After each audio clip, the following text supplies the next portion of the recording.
রাধা কৃষ্ণ এই দুটি নাম কেবল একে অপরের জন্যে, এবং তাদের এই বন্ধন কেউই আলাদা করতে পারবে না। কিন্তু কি হয়েছিল যখন শ্রীকৃষ্ণকে রাধাকে ছেড়ে চলে যেতে হয়েছিল? শ্রীকৃষ্ণ ছাড়া রাধা কিভাবেই বা তার বাকি জীবন কাটিয়েছিলেন? এসব প্রশ্ন আমাদের মনে ব্যাকুলতার সৃষ্টি করে। পরিস্থিতি রাধা ও কৃষ্ণকে আলাদা করে দিয়েছিল। এই কথা তো আমরা সবাই জানি যে শ্রীকৃষ্ণের শৈশবকাল বৃন্দাবনে কেটেছিল। দুষ্টু শ্রীকৃষ্ণ তার লীলায় সবাইকে প্রসন্ন করতেন, এবং তাদের মধ্যে কিছুজন তার এই লীলাকে অপছন্দও করতেন। কিন্তু শ্রীকৃষ্ণ ছিলেন বৃন্দাবনের খুশি। শ্রীকৃষ্ণ তার বাঁশির মিষ্টি সুরে অনেক গোপীদের মন জিতে নিয়েছিলেন। কিন্তু সবথেকে বেশি যদি কেউ তার বাঁশির সুরে মগ্ন হতেন, তাহলে তিনি আর কেউ নন, স্বয়ং রাধা।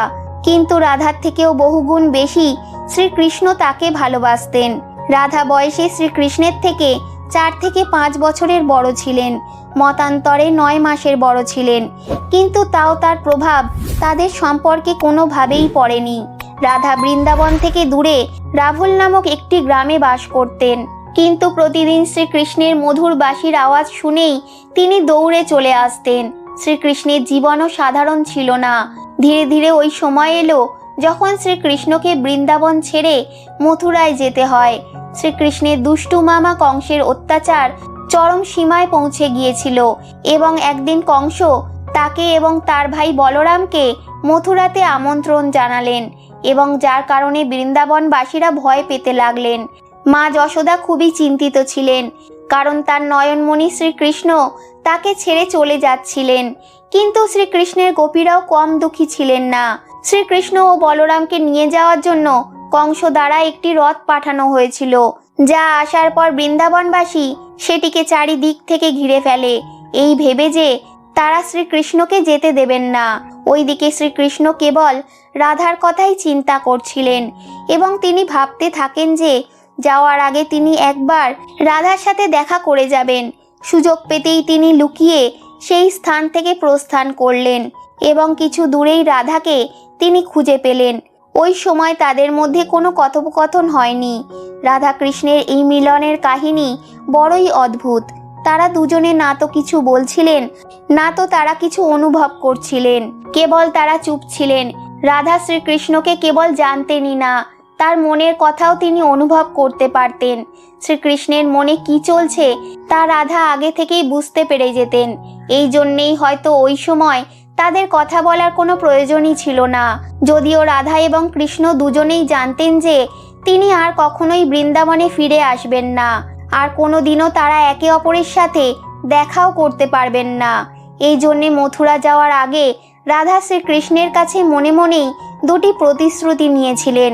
এর মধ্যে প্রথম প্রতিশ্রুতি ছিল রাধার মনে সব সময়ের জন্যে শ্রীকৃষ্ণের বাস থাকবে, আর দ্বিতীয় প্রতিশ্রুতি ছিল মৃত্যুর পূর্বে শ্রীকৃষ্ণ তাকে অবশ্যই দর্শন দেবেন। এরপর রাধাকে বিদায় দিয়ে শ্রীকৃষ্ণ ফিরে গেলেন। তিনি গোপীদের বোঝালেন, এবং বৃন্দাবনবাসীদের অনুমতি নেওয়ার পর তিনি বৃন্দাবন ত্যাগ করলেন। শ্রীকৃষ্ণ যাওয়ার পর রাধা সবসময়ই কৃষ্ণকে নিয়েই ভাবতে থাকতেন, এবং এইভাবে কেটে গেল অনেকটা সময়। কিন্তু আগামী দিনে রাধার জীবনে এমন কিছু মোড় আসে যা রাধা অনুমানও করতে পারেননি। প্রত্যেক মেয়েদের সাথে যা হয় তা রাধার সাথেও হয়েছিল। মাতা পিতার কথায় রাধাকে বিয়ের জন্য রাজি হতে হয়, এবং বিবাহের পর নিজের জীবন সংসারের প্রতি সমর্পণ করতে হয়। কিন্তু রাধার মনের একটি কোণে তখনও শ্রীকৃষ্ণ ছিলেন। দিন কাটতে লাগলো, বছরের পর বছর কেটে গেল। ধীরে ধীরে রাধারও বয়স বাড়তে লাগলো। একদিন তিনি চুপিসারে বাড়ি থেকে বেরিয়ে পড়লেন, এবং ঘুরতে ঘুরতে ক্লান্ত শরীরে শ্রীকৃষ্ণের দ্বারকা নগরীতে গিয়ে পৌঁছালেন। সেখানে পৌঁছেই তিনি শ্রীকৃষ্ণের সাথে দেখা করার ইচ্ছে প্রকাশ করলেন। প্রথমবার তিনি শ্রীকৃষ্ণকে দেখার সুযোগ পেলেন যখন শ্রীকৃষ্ণকে কয়েক শত মানুষ ঘিরেছিলেন। শ্রীকৃষ্ণের নজর শত মানুষের মধ্যেও রাধার উপরে পড়ে।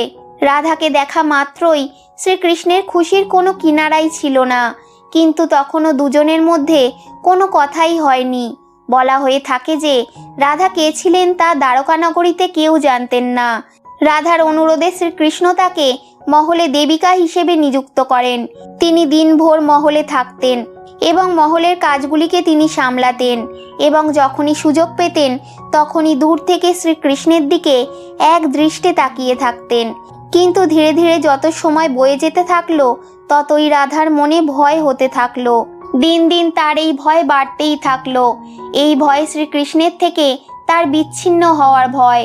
যতদিন বয়ে যেতে লাগলো তিনি শ্রীকৃষ্ণের থেকে দূরে যেতে থাকলেন এবং একদিন আসে যখন তিনি মহল থেকে কাউকে কিছু না জানিয়েই বেরিয়ে পড়েন। তিনি নিজেও জানতেন না যে তিনি কোথায় যাচ্ছেন এবং তিনি চলতেই থাকেন। কিন্তু শ্রীকৃষ্ণ তো স্বয়ং ভগবান, তিনি তো সব কিছুই জানেন। এই জন্যেই তিনি জানতেন যে রাধা কোথায় যাচ্ছেন এবং শেষে সেই সময় আসে যখন রাধা শ্রীকৃষ্ণকে প্রয়োজন ছিল। তিনি একা ছিলেন, কোনো রকমভাবে তিনি কেবল শ্রীকৃষ্ণের দর্শন পেতে চান। এইভাবে যখনই রাধার প্রতিশ্রুতির কথা মনে এলো শ্রীকৃষ্ণ তার কাছে প্রকট হলেন। শ্রীকৃষ্ণকে সামনে দেখে রাধা প্রফুল্লিত হয়ে উঠলেন। কিন্তু অপরদিকে ওই সময় নিকটে চলে আসে যখন রাধা প্রাণত্যাগ করে এই পৃথিবীকে চির বিদায় জানাবেন। শ্রীকৃষ্ণ রাধাকে কিছু চাওয়ার জন্য প্রশ্ন করলেন, কিন্তু রাধা মানা করে দিলেন। শ্রীকৃষ্ণ আবারও বললেন, হে রাধে, এ জীবনে তুমি আমার থেকে কোনো দিনও কিছু চাওনি। শ্রীকৃষ্ণের অনুরোধে রাধা তাকে শেষবারের মতো বাঁশি বাজাতে বললেন। শ্রীকৃষ্ণ এরপরে মধুর সুরে বাঁশি বাজাতে শুরু করলেন।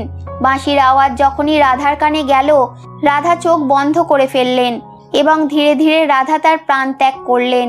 তিনি চলে যাওয়ার পরেই শ্রীকৃষ্ণ রাধাকে জড়িয়ে ধরে জোরে জোরে কান্না করতে থাকেন। তার চোখের অশ্রু থামতেই চায় না এবং সেদিনের পর থেকেই শ্রীকৃষ্ণ আর কোনোদিনও বাঁশি বাজাননি।